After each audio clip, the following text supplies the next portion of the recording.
Witnessing Hollow Virtues Introduction. This is my first novel. My name is Bat of Blood and Fire, and people that found me evil call me Snake of Hollow and Fickle. Chapter 1. The first meeting as usual. It was a normal day in our college, Red Rose. I was thinking about the lecture I got from my teacher because of my slightest mistake. I was shocked when she called my name, but does it matter? No, I think it does matter because, according to my observance, a lot of things were happening in the class that were worse than me. Observing them, still, I was the one that was pointed out. But the thing that I am curious about is not because I was pointed out. It is because the teacher also knew what was happening there, but who cares? This society is full of bias and hypocrisy. Who cares about the injustice? I know for a matter of fact why those students were ignored. They were ignored because of a stronger connection with the teacher, a stronger bond, which made the teacher biased about them. Yeah, surely, I observed these fools like a fool all day long. Well, I am not the one at fault. I was an artist in my childhood. In art, observing the object you are going to draw is the most important, and we have to use our right side of the brain. There is a book also about it. A random student calls, Ayumi, Ayumi. Oh, so my anticipation was right, huh? Nagasaki. Sorry, man, I can't return your money as of now. You know I spent the money my parents lent me on some important things. Ayumi. Yeah, I knew you would come with the important things excuse, but who cares anyways? When I gave you money, I already knew all this would have happened. No problem, you can take your time, but make sure you return it, my fellow. Nagasaki. Of course, and what's with this formal attitude, man? Just because of a few bucks, you degraded me from friend to a mere fellow. Ayumi. Yeah, fellow, a comrade, a better thing than a friend, am I right? Nagasaki. Comrade, I see. Some students calling Nagasaki. Nagasaki. I will meet you tomorrow, my friends are here. Ayumi. Walks without response. This world is not surrounding by darkness. It is our heart which lacks the light. Next day, Ayumi and Nagasaki meet at lunch break. Ayumi approaches Nagasaki. Ayumi, hi, fellow. Nagasaki. Sup, and if this is about money, I will return it, man. Why are you getting worked up? Don't you believe me? Ayumi. A garden said to a white and pale flower, consider yourself part of our royal plan, but after that garden even forgot to share that pale flower the share of the waters. Ayumi walks off. Ayumi, on his way, sees the group. The group of Nagasaki. The same group that was left ignored by the teacher. The same group that Nagasaki lives with, and this group can be technically called the closest people of Ayumi. Still, he mutters the words, witnessing hollow virtues. Ayumi. Something's wrong. Bell rings. Ayumi. Time for literature class. Why do these bastards hurry up and cut in line? Without them, class will be disrupted. Can't they consider acting like civilized citizens? Maria. Agreed, why the rush? Did I say it out loud? Maria. Ayumi, have you seen Indra lately? Ayumi. What's with this sudden question? I'm doing fine, thanks for asking, and yourself? Maria. Spread your legs according to the cloth. Ayumi. Don't get me wrong, but don't you know the right way to start a conversation, fellow? Maria. It was necessary, but never mind. Ayumi. So I'm the one at fault, huh? These humans are sure prejudice. In class, the teacher is talking about Hamlet. Ayumi. I feel bad for that man. He got such a terrible uncle equivalent to all these people in biasness and cruelty. Indra, one of my topics of observation for a week, is actually someone who cares. And those eyes were serious. Ayumi looks towards Maria. Surprisingly, she was glaring at him intensely. Is she in love or something? Why was she looking at me as if she was going to kill me? In all seriousness, why is she so curious? Curiosity is an interesting thing. Night, 8:30 p.m. Ayumi takes his keys, but the door of the class is already open. Ayumi. I wasn't expecting this coincidence. Now, indeed, fellow, nor was I. Ayumi. We seem to be looking to solve the same puzzle, Maria. End of chapter. Witnessing Hollow Virtues. Chapter 2. Weaknesses. As Ayumi approached the greenish-blue door with his keys, he noticed that the door was already open. He was taken aback a bit, but he was not shocked.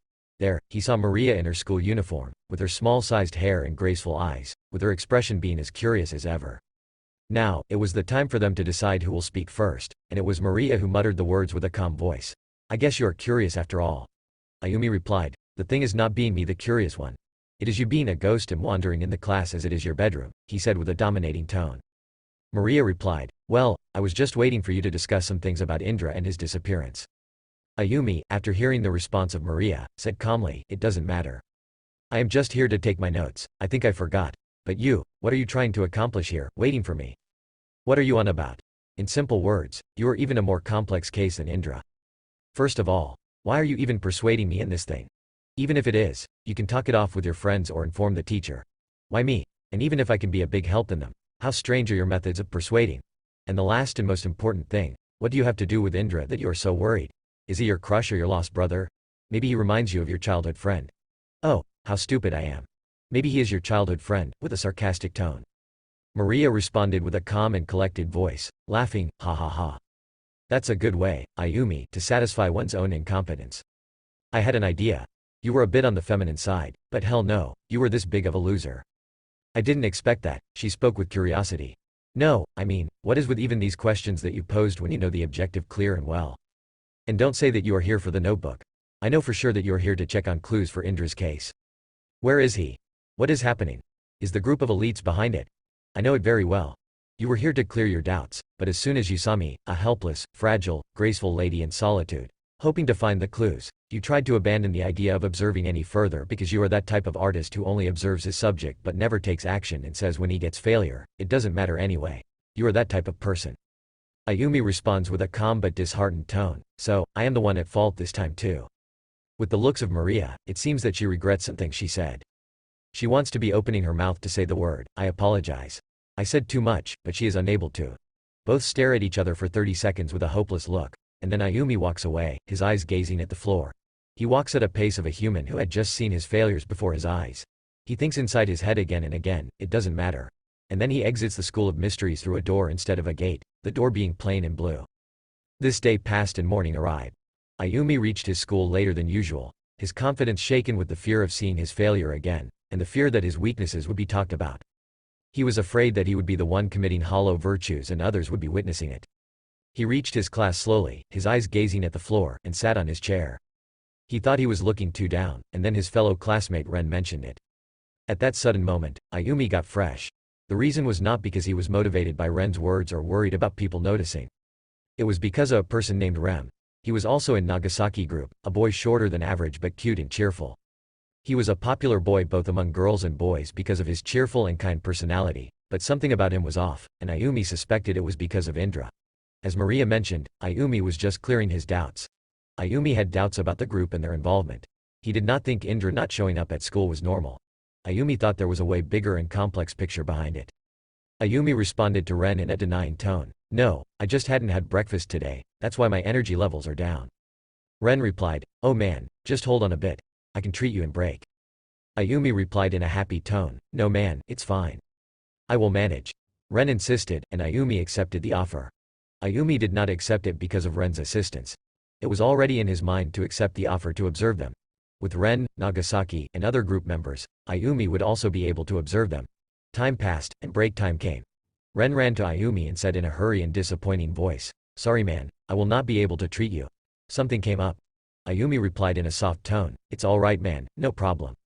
When Ren went back with a sad look on his face, a voice came to Ayumi, see, things are moving. Ayumi said with an exertive tone, oh, so you listened to the conversation, Maria.